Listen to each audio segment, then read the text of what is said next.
Before you have a thought, before you feel anything, there's something. Something quiet, still, watching. It doesn't speak, it just knows. It knows you're here, right now, listening, thinking. That is consciousness. But what is it really?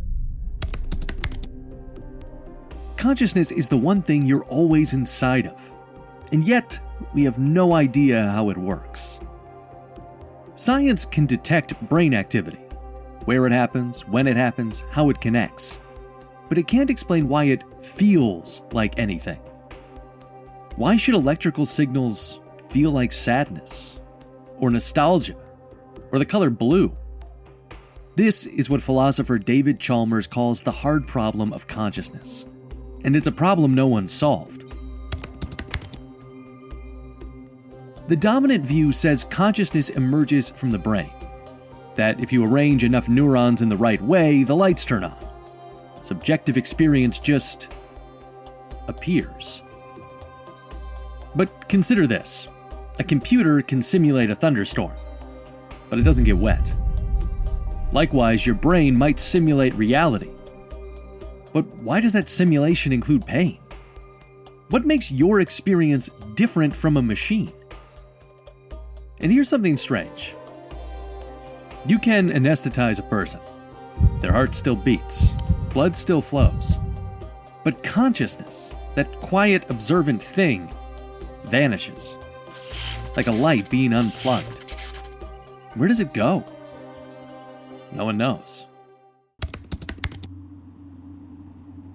Some believe consciousness isn't produced by matter, but embedded in it. An increasingly discussed alternative is panpsychism. Pansychism, that the only way you can explain our first-person experience is to say that there's some little tiny element of proto-consciousness in virtually everything, so-called panpsychism. The idea that consciousness is a fundamental property of the universe, like mass or charge. Not that chairs are thinking, but that some low-level awareness might be baked into reality itself. It sounds wild, but then again, so does time dilation, or quantum entanglement, or the fact that we pay rent to exist on a spinning rock with no user manual. If all of that is true, then the brain isn't the source, it's the channel, tuning in to something deeper. Maybe consciousness isn't in you, maybe you are in it. This doesn't explain everything, but it shifts the question from how does the brain create consciousness to how does consciousness express itself through the brain? Here's where it gets personal. We like to think of consciousness as unified. I feel, I choose, I am. But the science of split-brain patients in the 60s shows something strange. When the left and right hemispheres are separated, they behave like two separate minds. Metaphorically, literally. Two consciousnesses in one head. One side sees a picture, the other can't describe it.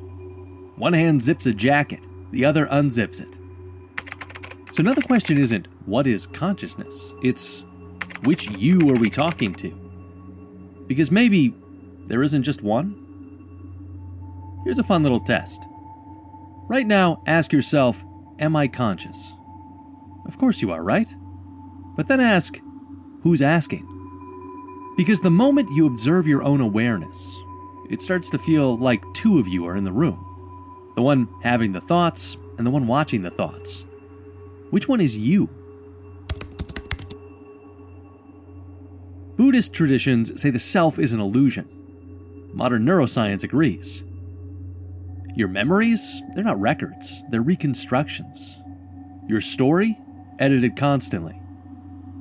So if your self is just a memory, and memory is unstable, what is the self? You don't perceive reality, you perceive a version of it. You see only a slice of light, you hear a sliver of sound, your brain fills in the blanks. What you call the world is an interface. your brain's best guess at reality. Your consciousness is not a mirror, it's a canvas. We don't know what consciousness is, but we live through it. We love through it. We suffer through it, and we wonder. We may never solve the mystery, at least not in the way science wants to. But maybe that's not the point. Maybe consciousness isn't a problem to be solved, but an experience to be lived. To notice, to explore, to deepen. And maybe the real insight isn't what consciousness is, but what it makes possible. Love, beauty, wonder, the ability to ask questions, to listen to silence, to feel alive. There is something within you that knows you're here. Something wordless, mysterious, and awake. That is consciousness. Whatever it is, it's all we've got. So here's the real question. Can you stay curious, even when there are no answers?